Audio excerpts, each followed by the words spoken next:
Experiencia Tech.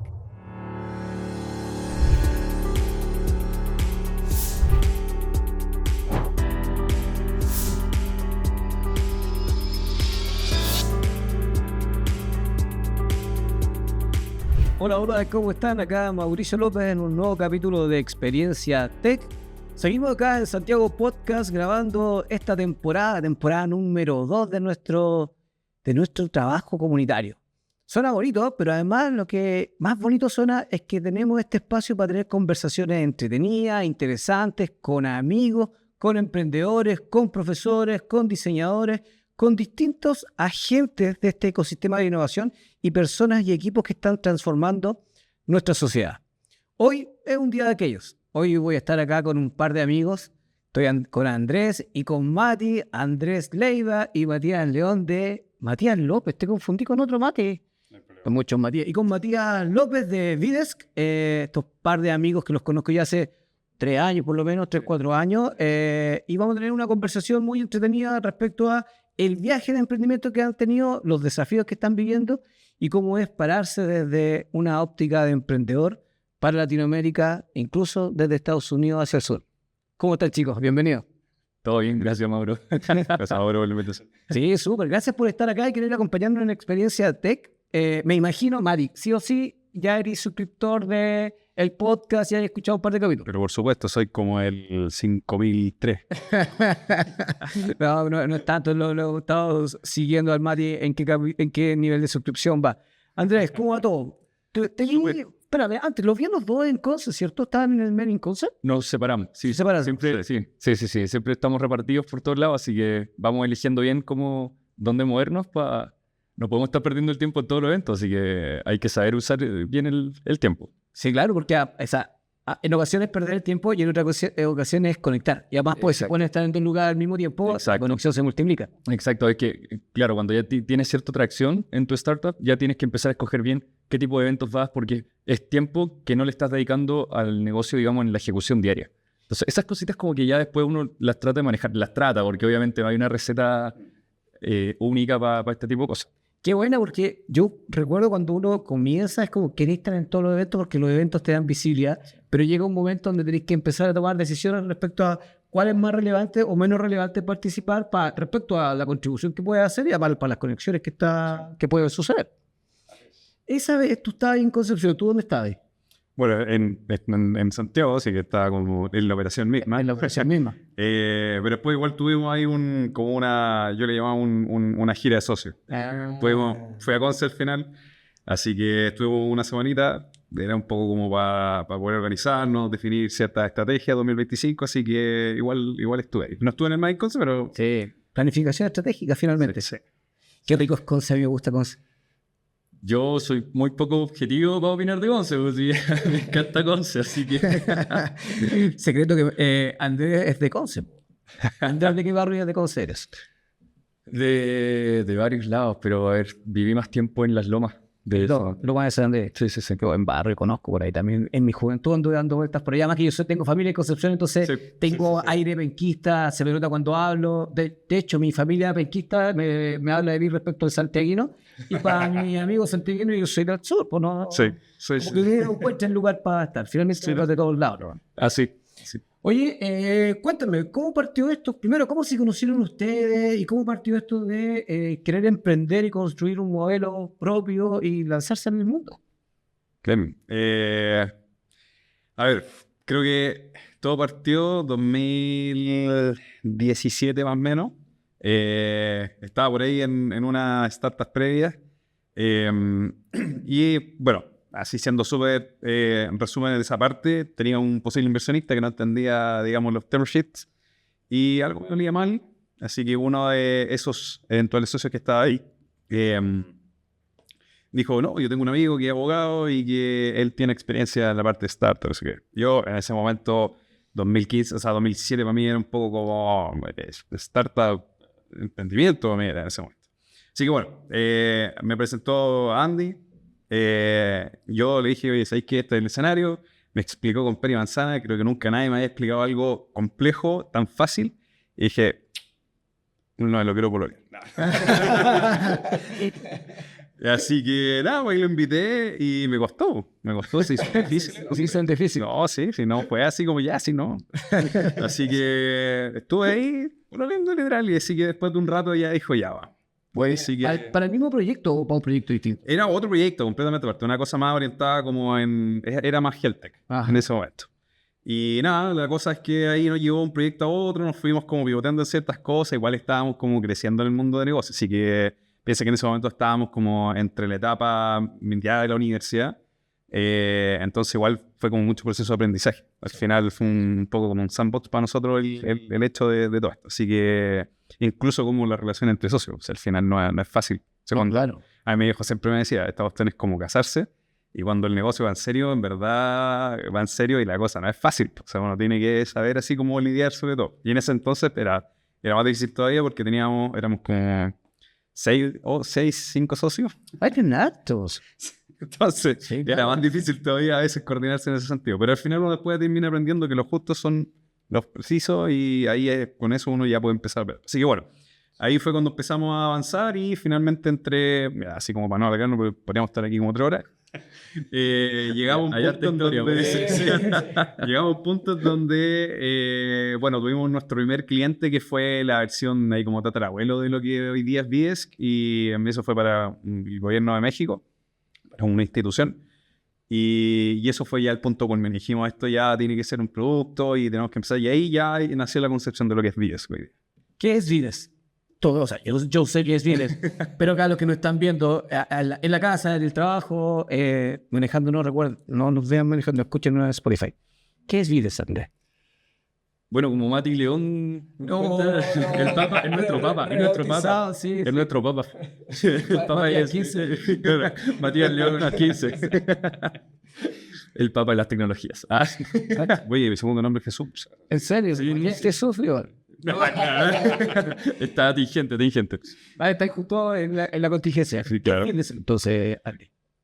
Bueno, a ver, no quiero decir el típico pitch, pero en realidad Videsk es una startup que nació como emprendimiento. ¿Por qué? Porque nosotros, como cuenta Mati, cuando comenzamos, la verdad es que nosotros no veníamos del mundo de las startups, no conocíamos nada de esto, veníamos de otros mundos. Entonces, comenzamos haciendo todas las cosas un poco a la usanza antigua, de que primero había que tener producto antes de salir a venderlo. Obviamente ahí rompimos las reglas, digamos, como el Lean Startup y un montón de cosas, rompimos un montón de reglas, pero sin saber, por desconocimiento. Entonces ya cuando se nos acabaron los ahorros, ya no teníamos ya nada más que hacer, porque las lucas que ganamos aquí con el proyecto de México, entre medio nos estafaron, no nos llegaron más lucas, los aprendizajes duros vinieron bien temprano, que eso yo creo que es súper bueno. Bueno, el tema de los socios, paréntesis, también es un aprendizaje, o sea, que hayamos quedado Mati y yo no es casualidad. Y ese tipo de cosas que pasen al comienzo yo creo que son súper valiosas porque te preparan mucho mejor a lo que viene después. Seguro.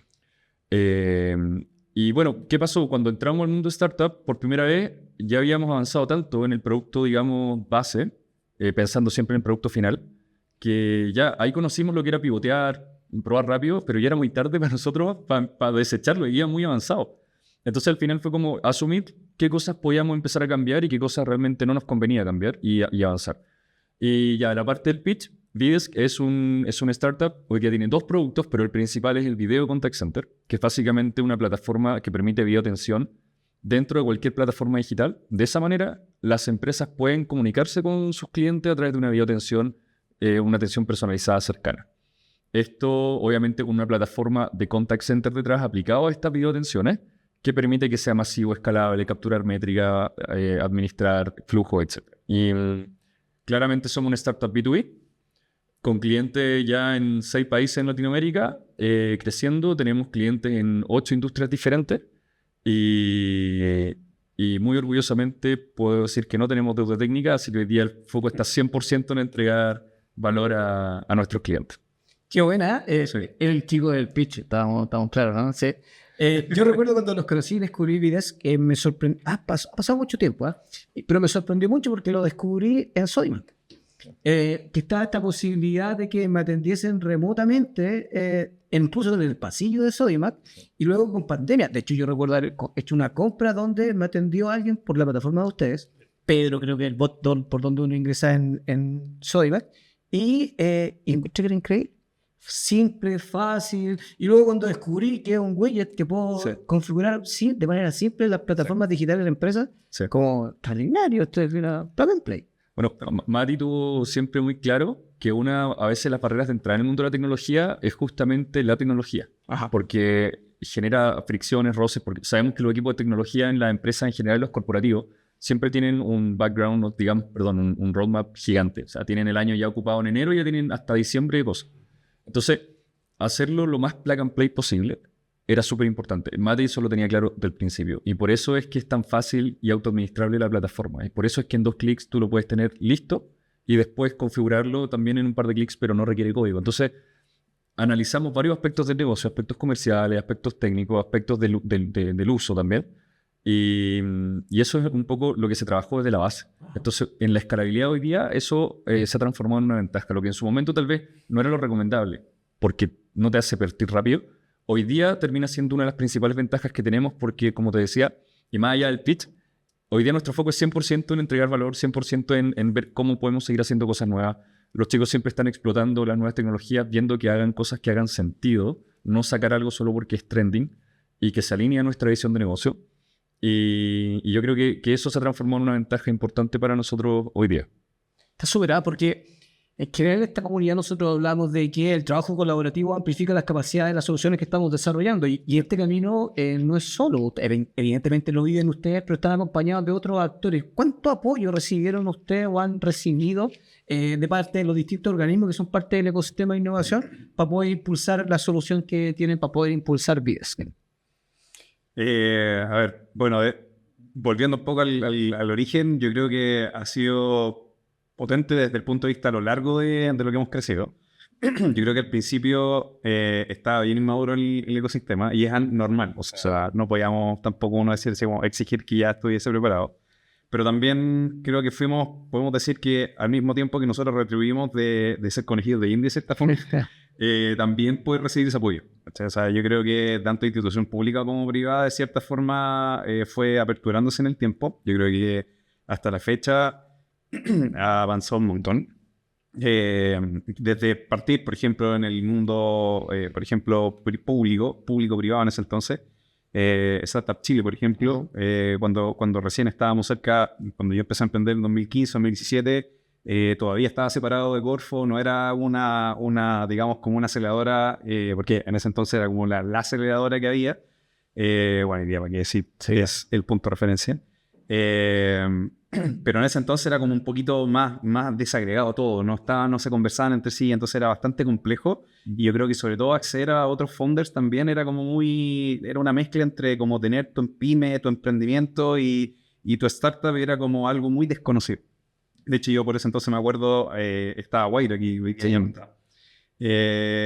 y también era como poco conocido, como que en verdad tienes que estar muy metido en el mundo. Entonces, bueno, yo creo que en ese punto, como te digo, uno fue creciendo también con esa parte del ecosistema, como de aprender y también contribuir en el sentido de como contarles a otros founders que eso existe. Sí. Bueno, hoy día creo que está de más decir que desde partir por la parte de Corfo, Startup Chile, todo el resto de instituciones, o sea, por ejemplo, estos mismos... Y vayan. Bueno, después, si se nos queda uno afuera, sí, bueno, en orden fue MindLab y después Startup Chile, debo decirlo, sí, es cierto. Está bien. Bueno, y para qué decir también, pues esto, por ejemplo, los mismos podcasts, yo creo que ayudan un montón. Yo creo que antes estos formatos, ¿cachai? Tú no los veías, o sea... Era como la oportunidad de juntarte con alguien y si es que te da el tiempo. Porque también uno desde afuera veía así como otro negocio más, como no cacháis el fondo de esto como de crecer rápido, de tener que tener un mindset diferente. Sí. Así que yo creo que ha apoyado un montón en ese sentido para nosotros.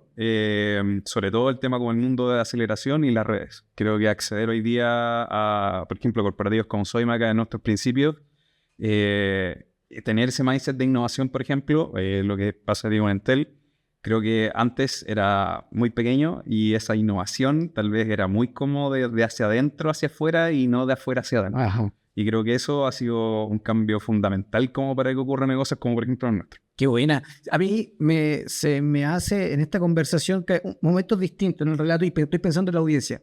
Y dado que ya estamos como en la parte nacional y todavía no nos metemos a este salto que se meterá a la región, ¿cuáles debiesen ser los 3 consejos principales que le daríamos a un emprendedor que está comenzando y que pueda abordar el camino de la innovación en las primeras etapas en este país? ¿Qué son las 3 cosas que debes hacer?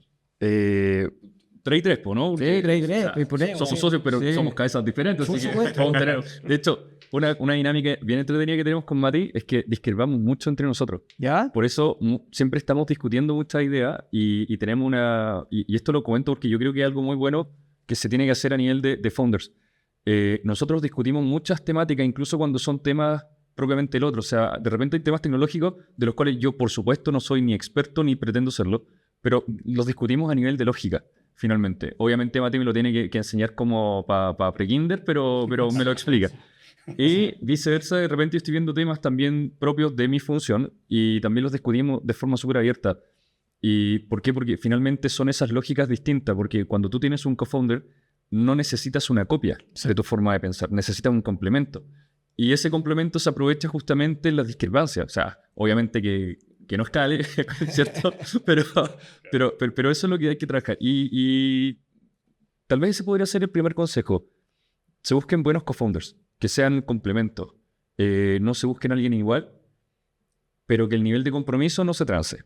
Porque el nivel de compromiso cuando uno emprende es total. Como decía Mati, un matrimonio suena súper cliché, pero es muy cierto.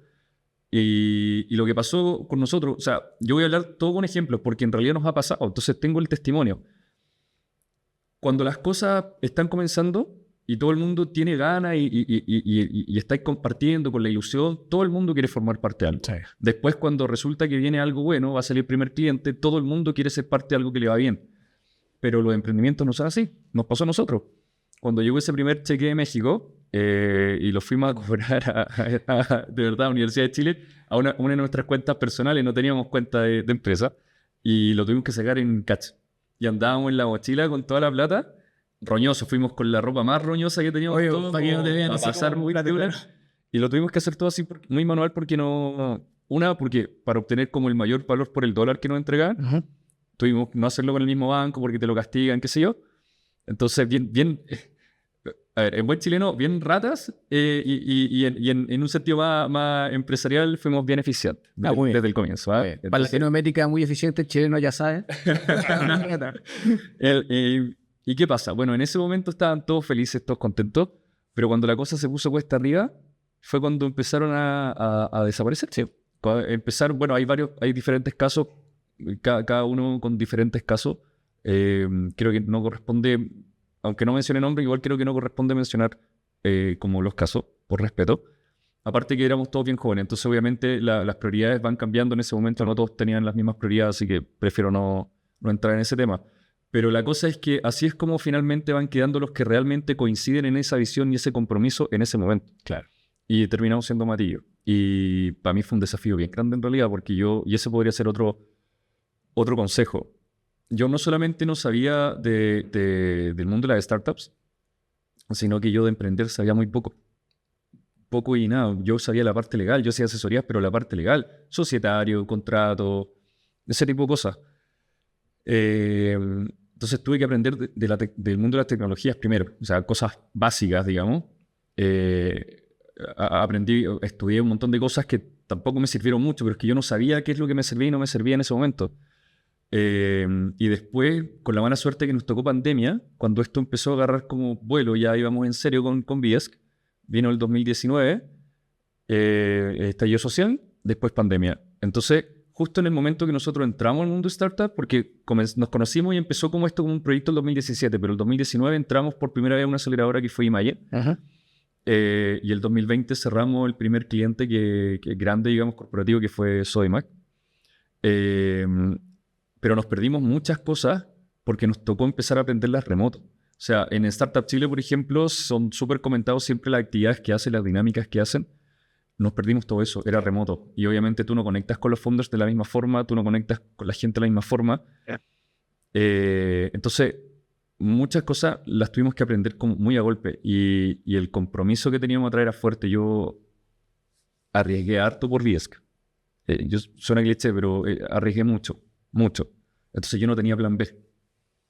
Era o me iba bien o me iba bien. O sea, no, esta cuestión me podía ir bien, digamos, me podía demorar un poco más, pero esta cuestión no podía ir mal. Claro. No, imposible. No tenía plan B. Cero. Entonces, el estrés cuando empezáis, como empiezan a aparecer las primeras cositas, es fuertísimo, fuertísimo. O sea, yo dormía pensando en que estaba trabajando, me levantaba pensando que ya había enviado los mails porque dormía pensando en pega y me levantaba jurando que ya había hecho esa pega. Y seguía avanzando de la base que ya lo había hecho. O sea, a ese nivel de estrés fue el que llegamos cuando nos empezamos a jugar los primeros clientes. Y aparte que nos cuestionaron un montón, pues. Seguro. Un montón. Porque en el caso de Sodimac fuimos la primera startup que como que escaló en ese momento que había pasado un piloto. Porque habían tenido pilotos exitosos, pero por ese motivo no lo habían podido escalar. Nosotros fuimos los primeros que escalaron. Entonces nos empezamos a encontrar con un montón de roces dentro de los corporativos. Y ellos también entendiendo cómo trabajar con startups. Y yo me jugaba la vida en esto. Entonces fue fuerte, personalmente hablando. Entonces, siempre yo digo, y ese es el segundo consejo, y me estoy largando mucho, así que lo voy a hacer más cortita, pero no existe la receta para emprender. Y tú lo puedes ver porque todos estos gurús que salen, todos estos que tienen 5 minutos de que, ya, no sé, van rotando y de repente como que van y vuelven, y cada vez vuelven con metodologías nuevas, que esta es la... Ya, a nosotros nos mataron tanto por cada cosa que hacíamos al principio, y hoy día son los mismos que hoy día recomiendan hacer lo que nosotros veníamos haciendo, pero antes nos mataban, nos quitaron apoyo. Entonces yo les digo, ¿sabéis qué? No hay receta. A nosotros nos funcionó esto hicimos mal, esto corregiríamos, esto, etcétera, pero no hay receta. Porque podéis meter las patas, pero es justamente eso de ser porfiado, de ser constante, comprometido con tu visión, es lo que te va a hacer llegar igual. Todos los caminos llegan a Roma. ¿Te va a costar más? ¿Te va a costar menos? Absolutamente. Pero no hay una única forma de hacerlo. Tienes la capacidad de adaptarte siempre. Seguro. El camino hay que recorrerlo. Sí, o sea, un buen co-founder, valentía, porque hay un salto acá de... Sí. Hay un salto al vacío, hay un salto de confianza. Sí. Y construye tu camino. Es como porque no te lo puedes saltar. Sí, 100%. Y el compromiso y el foco. Y se habla mucho de foco, pero yo creo que pocas personas entienden lo que significa tener foco. Y eso es un compromiso con uno mismo. Yo creo que es porque la visión es tuya, entonces el compromiso es contigo. Y eso es difícil. Eso es difícil seguir. Sí, me gustó eso. ¿Estás de acuerdo, Mati? No. Eres tú el del compromiso. No, sí, estoy de acuerdo en muchas cosas. Yo creo que mi perspectiva tiene que ver como lo que es más relevante tal vez para mí. Ajá. Pero por las distintas facetas, digamos, que tuvo cada uno y las perspectivas que tiene. Yo creo que para mí en particular, y esto lo digo como hasta la fecha, porque o sea, ojalá nos podamos volver a tener estos mismos 2 años y veamos como esa progresión de pensamiento, pero yo creo que para mí en este momento lo primero tiene que ver si es como de negocio. Esto lo voy a decir solamente de negocio, independientemente de todo lo que dijo Andy, que creo que es como fundamental en cualquier etapa del negocio. Pero lo que digo ahora es específicamente, sobre todo cuando uno recién está partiendo su negocio, es tratar de entender bien el mercado. Yo creo que eso que mencionó Andy fue fundamental y creo que muchos de los, no sé si voy a decir errores, pero omisiones que cometen muchos founders al crear su negocio, y es no entender bien el mercado. Y con eso me refiero como a no hacer un par de búsquedas en Google, sino que es realmente darse el tiempo. O sea, yo creo que incluso esto de decir, lanzar, por ejemplo, hoy día un producto en una semana, está perfecto, pero eso no te está haciendo experto en entender la realidad. Entonces, hoy día la IA te está ayudando. Puede ser que antes te podías demorar un mes en entender el mercado, hoy día te podías demorar incluso hasta 3 horas en entenderlo bien. No te vayas a ser experto, pero lo vas a entender mucho mejor. Y yo creo que eso es súper importante, porque al final hay que entenderlo de una manera bastante simple. Es como, ¿qué fango vas a pisar? Ajá. Y de repente podéis pisar y te podéis ir bien profundo, o a veces podéis pisar bien y la estáis haciendo. Tenéis que saber cómo te tenéis que ir moviendo en el tiempo. Yo creo que eso es lo primero. Lo segundo, tiene que ver como, y coincido ahí un poco, no solamente a nivel de co-founder, sino que esto ya como a nivel de equipo. Yo creo que es fundamental buscar bien esa cohesión entre las personas que llegan al negocio, sobre todo si es que sean founder o son personas que contratas, porque son los cimientos del negocio. Y yo creo que eso da la forma en que el negocio va creciendo y va a ser el día de mañana. Y ahí está la esencia de cada empresa, ¿cachai? Como su filosofía, su forma de trabajar, la calidad o la rapidez o el costo, lo que sea. Y lo último, y lo digo también por un tema bien personal, es como el tema de la salud. Y yo durante mucho tiempo, y también Andy, para qué decirlo, dejamos de harto lado el tema de la salud. O sea, como si tu presupuesto no es dinero, es tu salud. ¿Cachai? Lo tienes que poner ahí en una cuenta, un cheque a plazo.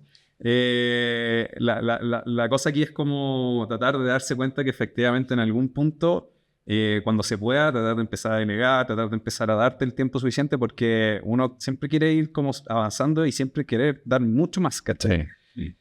El cuerpo tiene un límite. Exacto. Entonces, creo que ahí es muy relevante como conocer esos límites y saber cuándo realmente, oye, se puede, pero date un tiempo y lo puedes hacer también un poquito más adelante, pero tu cuerpo lo requiere. Sí. Comer bien, dormir bien. Sí.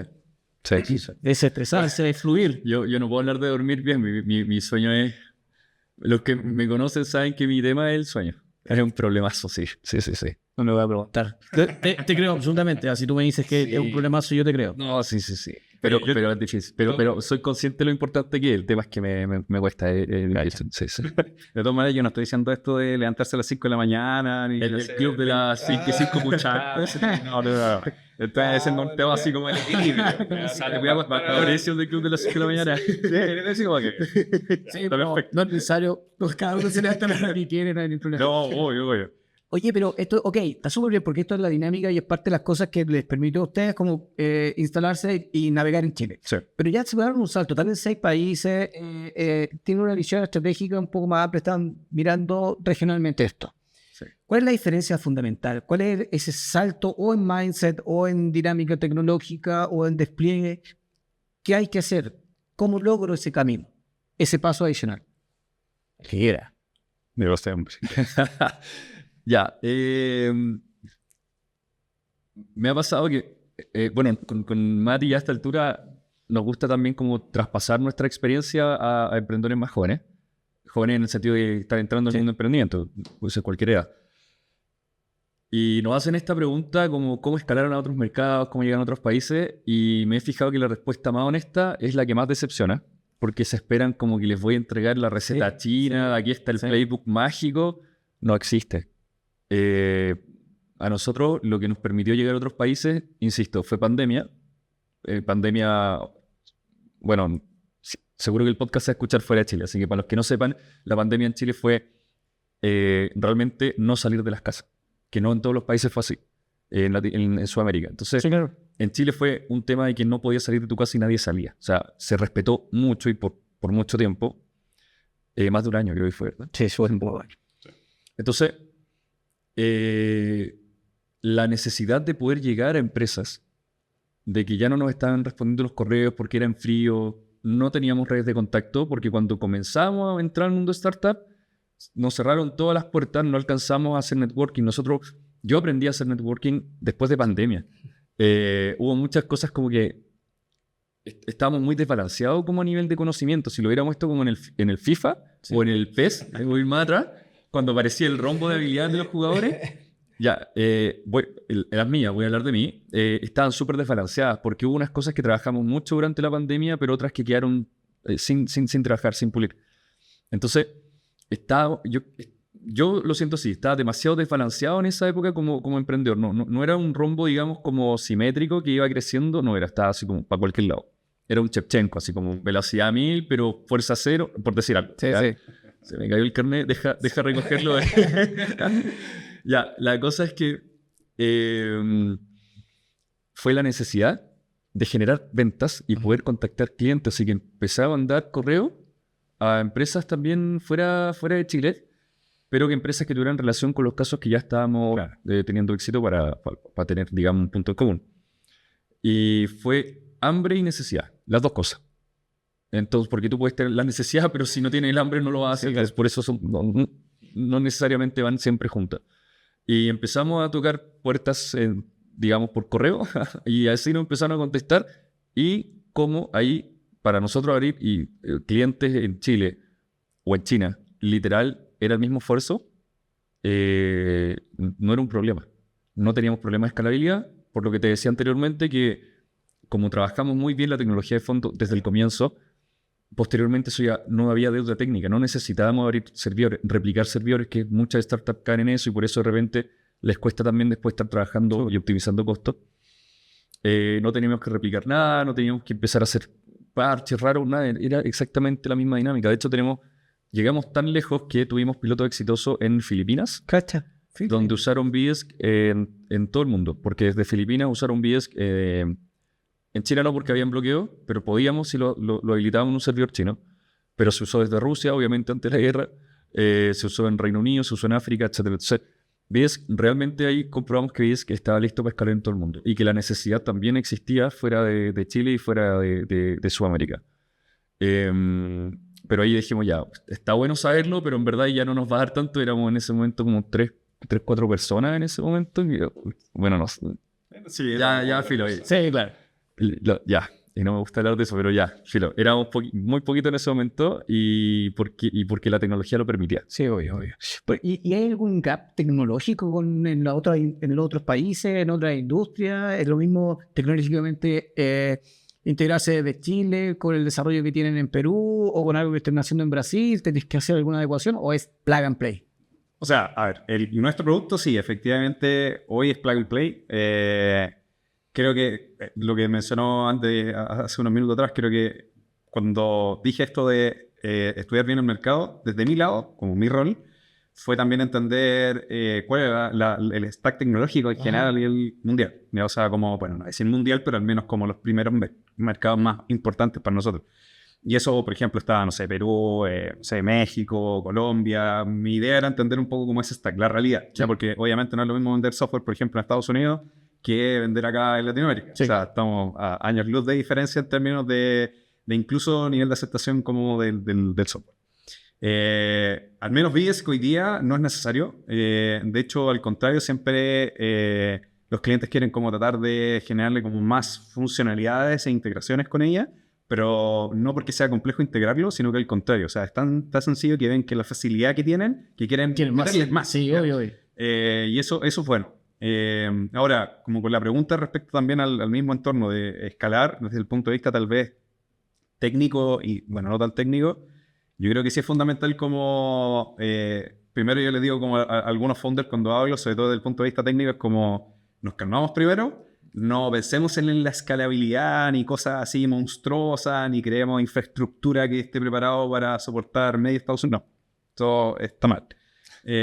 Vamos como paso a paso, porque en realidad tengamos, como Andy siempre dice, tengamos ese happy problem. Ajá.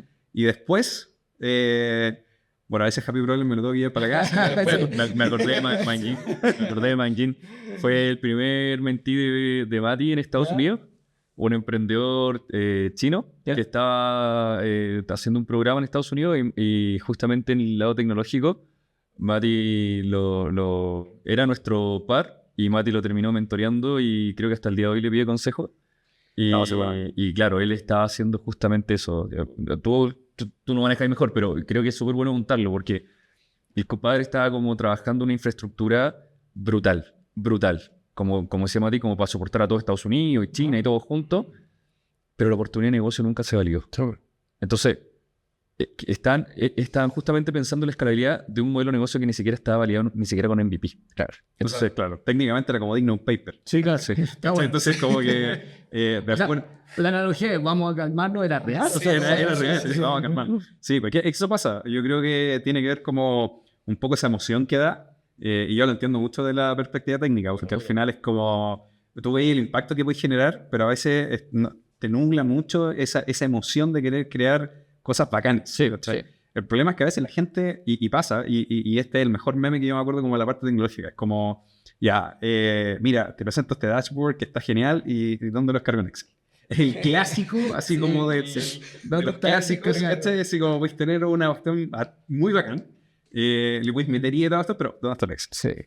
Sí. Y al final como que termináis dando cuenta de que la realidad lo que termina vendiendo es soluciones a los problemas que son bastante prácticos, ¿cachai? Y a veces uno le mete mucha tecnología, mucha sobredimensionamiento a los temas y a veces te puede gastar mucho tiempo, que para mí eso es igual a costos y yo tengo que de alguna manera hacer que esos costos sean viables para que el negocio rente. Sí.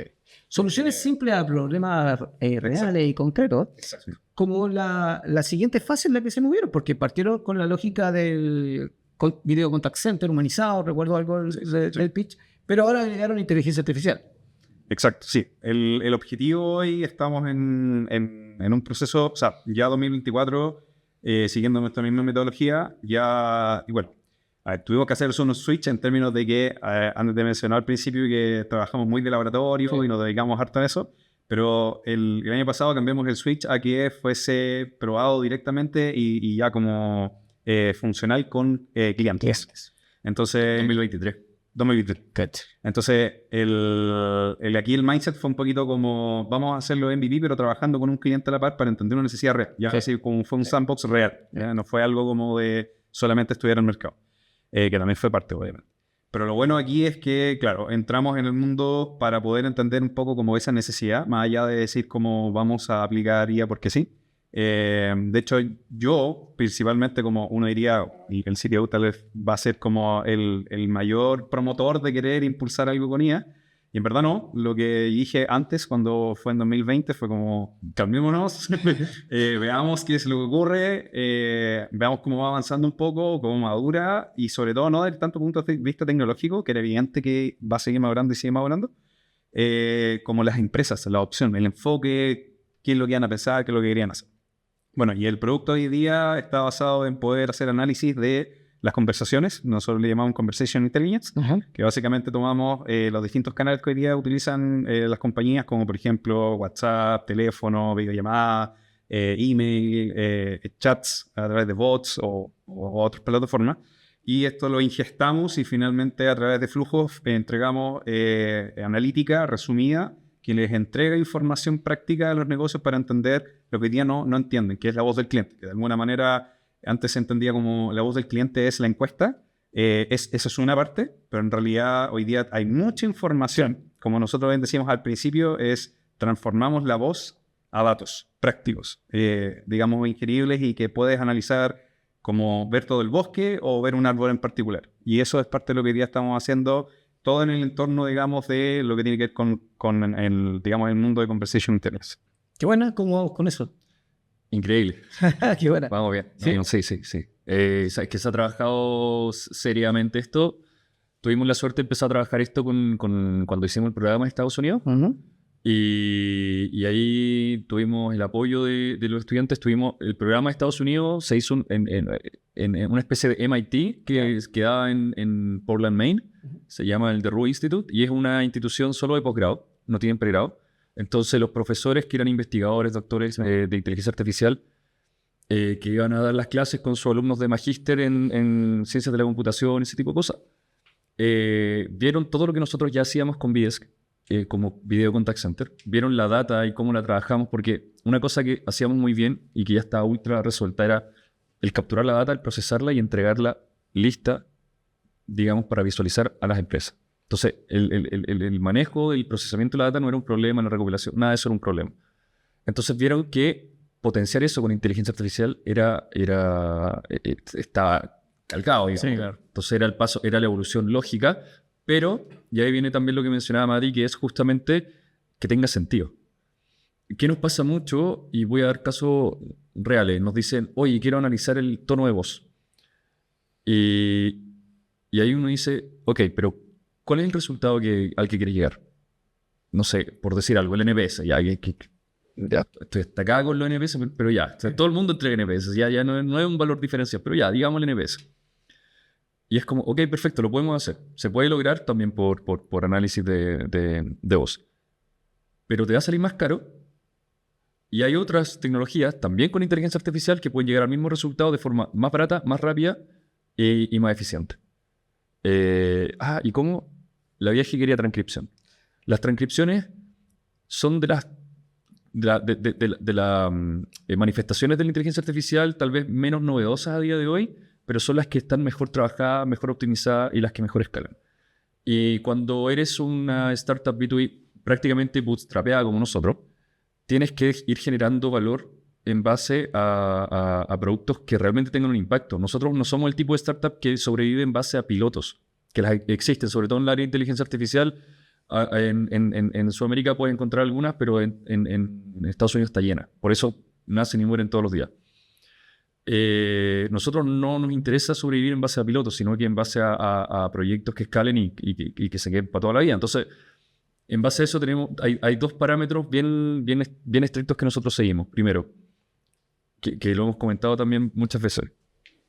Los principales problemas que encontramos en el B2B para empresas en inteligencia artificial son los casos de uso no son tan evidentes como a priori parecen.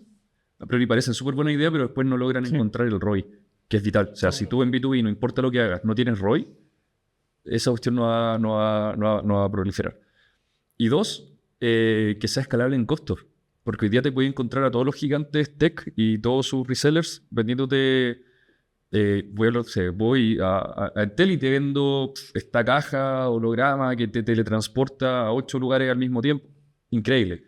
Funciona en la demo. Pero esa cuestión, primero, la tecnología no está lista para escalar. Y segundo, es tan caro que te va a costar la mitad de la empresa el primer mes. Sí, claro. Entonces, esas cuestiones como que al final, y obviamente el negocio, cuando te la están vendiendo, no te dicen eso. Te lo dicen después de que ya comprometiste el proyecto. Entonces, una, le hace mal al mercado porque se manosean mucho los conceptos de inteligencia artificial y después todos parecemos vendedores de humo, etc. Y por otra parte, y con el hype de la startup, hoy día te puedes encontrar un montón de consultoras y software factory que se están disfrazando de startup y que hacen un mal trabajo y también un poco ensucian esto. Entonces, uno tiene que empezar en base a un producto que yo creo que el resultado es lo que mejor habla por uno. Lamentablemente, tienes que además saber transmitirlo en el mensaje previo, porque a ti te pueden cortar la entrada a una oportunidad solo porque no captaron que tú sí traías el resultado. Sí, claro. No eras uno más del resto. Claro, no eras uno más. Entonces, hoy día yo creo que se batalla mucho con eso dentro del mundo, digamos, B2B. Pero afortunadamente, como te digo, nosotros lo hemos trabajado bien de la base. Teníamos una base tecnológica muy buena, entonces realmente esto era ir viendo cómo las nuevas cosas tenían sentido con las lógicas que te acabo de comentar y en base a eso ir viendo el comportamiento y obviamente hablando con nuestros clientes porque el concepto mercado es un tema constante, el mercado cambia. O sea, tú no porque hiciste 8.000 entrevistas el primer año después lo dejas ahí, no, porque el mercado va cambiando todos los años. Entonces, tú constantemente tienes que tener una comunicación con tus clientes o prospectos de clientes para entender cuál es su visión, cuál es su necesidad, si han cambiado, etc. Entonces, eso, mantenerlo. Y ahí empezamos a trabajar.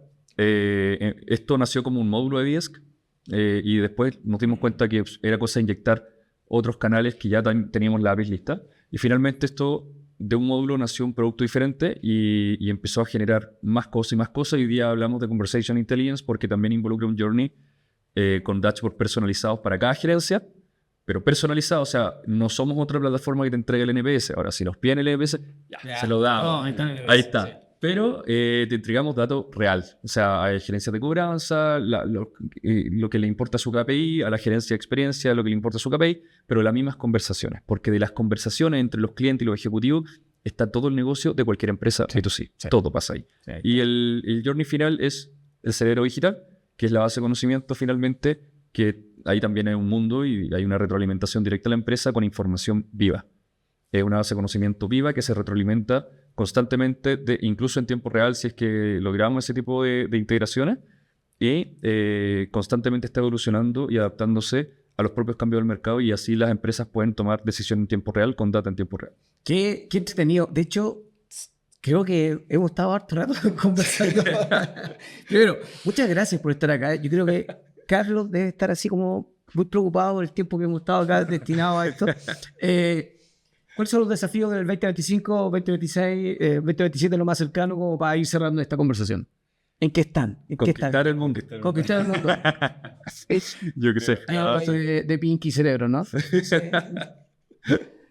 Bueno, cuando lo conquisten, se vienen para acá y tenemos una nueva conversación en Experiencia Tech y le contamos a la comunidad cómo lo estuvieron haciendo, qué aprendizajes tuvieron y cómo pueden contactar a Adidas. Perfecto, súper. Mati Jesús López. Perfecto. No, León. Quedo como León. Mati León. Mati, Andy, muchas gracias a ambos por estar acá. Felicitaciones por Vides. Yo hace rato que lo vengo siguiendo. Está extraordinario el desarrollo de ustedes. Soy un fan. Cada vez que puedo hablo bien de ustedes. Y claramente a la comunidad de Experiencia Tech Si eres una empresa que necesita soluciones de las que tiene Videsk, no te olvides conectar con ellos en la siguiente dirección. www.videsk.io con i latina. Y también nos pueden encontrar en nuestro LinkedIn o LinkedIn para los más puristas. Así que no, feliz. Hay un correíto o un mensaje y siempre contestamos. Así que feliz. Y que nos hablen también a nosotros. O sea, siempre estamos felices de poder conectar. Estamos siempre bien metidos también en el ecosistema y si podemos apoyar en algo, vamos a hacerlo porque a nosotros también nos han apoyado. Y si viene Mauro, por supuesto, Mauro va a hablar muy bien de nosotros. Sí, y se habla con Mauricio también. Y a todos los que vengan también a este espacio en la comunidad de Experiencia Tech. Y a ti que estás en la casa, muchas gracias por acompañarnos en Experiencia Tech. Creemos que el trabajo colaborativo contribuye a amplificar la calidad de tus soluciones y el trabajo que está haciendo el equipo de Videsk es increíble. Gracias por estar acá y nos vemos en un próximo capítulo. Chao. Experiencia Tech.